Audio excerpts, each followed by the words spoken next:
నమస్తే, welcome to four sides TV. నేను సౌజన్య. ఆ స్కూల్లో 400 మంది విద్యార్థులు ఉన్నారు. బోధించే టీచర్లు మాత్రం ఒక్కరే. ఆ ప్రాథమిక పాఠశాల నిర్వహిస్తున్నది విద్యార్థులకు చదువు చెప్పేందుకా, ఆటలు ఆడుకునేందుకా అనే అనుమానం కలుగుతుంది. ఆ స్కూల్ ఎక్కడో మారుమూల గ్రామంలో ఉందంటే పొరబడినట్లే. ఏకంగా కరీంనగర్లోనే ఉంది. పట్టణంలోని సప్తగిరి కాలనీ ప్రభుత్వ ప్రాథమిక పాఠశాల పరిస్థితిపై ఫోర్ సైడ్స్ టీవీ అందిస్తున్న స్పెషల్ స్టోరీ. గురువు లేకుంటే విద్య లేదు, విద్య లేకుంటే భవిష్యత్తు లేదు అని అందరూ అంటుంటారు. అయితే ఏకంగా 400 మంది విద్యార్థులున్న స్కూల్లో ఒక్కరే టీచర్ ఉంటే ఏమనాలి? ఈ నిర్లక్ష్యానికి బాధ్యత ఎవరిది?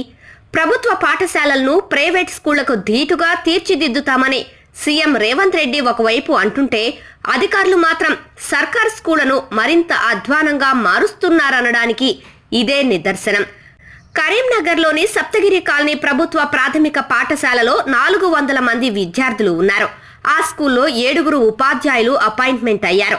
కానీ 3 నెలలుగా ఆ స్కూల్కు వచ్చేది ఒక్క ఉపాధ్యాయురాలే, అది incharge head master. Good morning everyone, my name is Vedashri. I'm starting in 4th class. మాకు టీచర్స్ వస్తలేరు. మా స్కూల్ పేరు వచ్చేసి జీపీఎస్ శ్రీనగర్ కాలనీ. మాకు టీచర్స్ వస్తలేరు సార్. మీరు దయచేసి మాకు సార్స్ని టీచర్స్ని పంపించండి. సిలబస్ జరుగుతలేవు, మాకు ఎగ్జామ్స్ అసలుకే దగ్గరికి వచ్చినాయి, ఏం చెప్తలేరు సార్. మిగిలిన 6 టీచర్లు నెలలు తరబడి స్కూల్కు డుమ్మా కొడుతున్నారు. ఒక్క ఫోన్ కాల్ చేస్తే వారికి సెలవు లభిస్తుందట. విద్యార్థులు స్కూల్కు రాకుంటే వారికి టీచర్లు శిక్షలు వేస్తారు. కానీ ఈ స్కూల్లో నెలల తరబడి గైహాజరవుతున్న టీచర్లకు శిక్షలు ఎవరు వేయాలి? ప్రశ్నించే అధికారి ఎవరు? ఇబ్బంది పడేది మాత్రం విద్యార్థులే. ఆ స్కూల్లో మొత్తం 6 తరగతి గదులున్నాయి. బోధించేది మాత్రం ఒక్క ఉపాధ్యాయురాలే. దీంతో నిశ్శబ్దంతో కూడిన గదులు, బోధన కోసం ఎదురు చూసే పిల్లలు మౌన రోదనకు ప్రత్యక్ష సాక్షిగా నిలిచారు. సప్తగిరి ప్రైమరీ స్కూల్ చూస్తున్నది.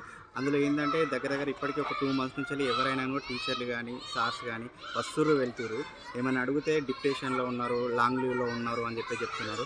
మరి లాంగ్ లీవ్లో ఉంటే మరి పిల్లల భవిష్యత్తు ఏం కావాలని నేను అడుగుతున్నాను. అంతమంది ఉండే హెచ్ఎం సార్ రిటైర్డ్ అయ్యారు. ఆ సార్ ఉన్నప్పుడు చాలా మంచి జరిగేది. ఇప్పుడు మీరు చూస్తున్నారు ఏంటంటే ఒకటి టీచర్ తోటి దగ్గర స్కూల్ నడుస్తుంది. నేను దాదాపు ఒక 10 days నుంచి నేను అన్ని గమనించినప్పటికీ కూడా స్కూల్లోకి ఎవరు టీచర్స్ కానీ ఎవరు రావడం లేదు. ఒక్కరే టీచర్స్ తోటి నడుస్తున్నది. ఓన్లీ పిల్లలు మధ్యాహ్న భోజనం మాత్రమే వస్తున్నట్టు అనిపిస్తుంది. ఇందుకోసమైనా మేము ప్రైవేట్ స్కూల్లో నుంచి పిల్లల్ని గవర్నమెంట్ స్కూల్లో వేసిందని చెప్పేసి నేను అడుగుతున్నాను. మిగిలిన 6 టీచర్లు ఎందుకు రావటం లేదు అని అడిగితే ఆ ఇన్ఛార్జ్ హెడ్ మాస్టర్ వద్ద సమాధానమే లేదు. 3 నెలలుగా ఈ తతంగం నడుస్తున్నా అధికారులకు తెలియదా? ఎందుకు చర్యలు తీసుకోలేదు? తెలిసినా తెలియనట్లు నటిస్తున్నారా? అధికారులను ఇన్ఛార్జ్ హెడ్ మాస్టర్ మేనేజ్ చేస్తున్నారా అని తల్లిదండ్రులు ప్రశ్నిస్తున్నారు. ప్రైవేట్ స్కూళ్లలో ఫీజులు భరించలేక సర్కారు బడులకు పంపిస్తే తమ పిల్లలకు చదువు చెప్పేవాళ్లే లేరని వాపోతున్నారు. తమ పిల్లల భవిష్యత్తుపై బెంగపడుతున్నారు. టీచర్లు రాకుంటే తమ పిల్లలు ఏం నేర్చుకుంటారంటూ స్కూల్ వద్ద విద్యార్థుల తల్లిదండ్రులు ఆందోళన చేపట్టారు. డుమ్మా కొడుతున్న టీచర్లపై కఠిన చర్యలు తీసుకోవాలని డిమాండ్ చేశారు. ఇది ఒక పాఠశాల కథ కాదు. విద్య పట్ల ప్రభుత్వాల నిర్లక్ష్యానికి చిన్న ఉదాహరణ మాత్రమే. వెలుగులోకి రాని ఇలాంటి స్కూళ్ళు రాష్ట్రంలో ఇంకా ఎన్నో ఉన్నాయి.